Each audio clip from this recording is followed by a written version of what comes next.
Nini everyone, Zabora here. So first off, I'd like to apologize for taking so long to get this video out. However, I did want to get as much right about Isis before I made this video, simply because she's such a prominent figure in so many cultures and not just Egypt.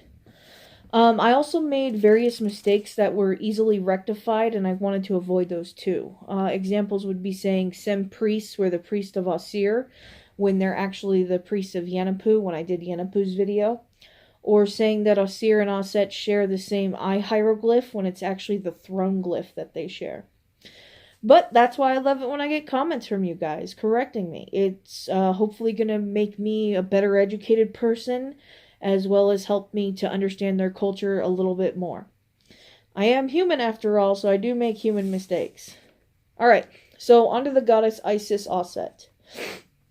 So some of her titles are Eret Hakau, Great of Magic, Nebet Pet, Lady of the Sky or Mistress of Heaven, depending on your interpretation, and Mut Horu, Mother of Horus. She is the great mother goddess that many Kemetics, Tamarins, and other pagans honor in today's modern world. In the ancient world, though, she influenced many cultures, including Nubia. Some say she was the wife of Amun in Nubia. Oftentimes she was identified with the Nubian lion god Apadamak, Apademak. I apologize if I butchered that. She is a skillful wielder of Heka, a powerful healer, eloquent speaker whose tongue fails not, and she embodies feminine qualities. Her patronage extends to married couples, mothers, and their young children, obstetricians and pediatricians, public speakers, as well as faith or psychic healers. As the throne goddess, she was the mother of each Egyptian king. Her maternal tenderness eventually included all humanity, and she became more widely worshipped than any other Egyptian deity. The kind of unselfish love that Auset displays towards Osir and Horu is rare in Egyptian myth. The pyramid texts allude to Auset searching Egypt for the body of her husband Osir after he was murdered by Set. Some of the spells in the pyramid texts and the coffin texts promise that Auset would save the king's body from putrefaction, and that she would reassemble the king's scattered bones, as she did for her own husband.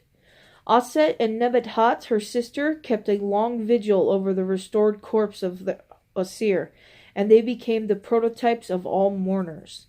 She is a fierce protector. In the contendings of Horu and Set, she intervenes when Horu and Set fight in the form of hippos. She stabs Set with a magical harpoon, but spares him when Set reminds her that they are siblings. Angered by this, Horu cuts off Auset's head, but the Neteru gave her a new one. Sometimes it's that of a cow.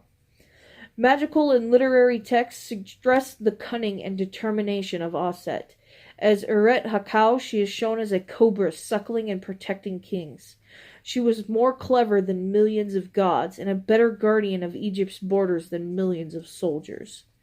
In the story known as the True Names of Ra, she stops Ra in his tracks till Horu is cured of his poisoning.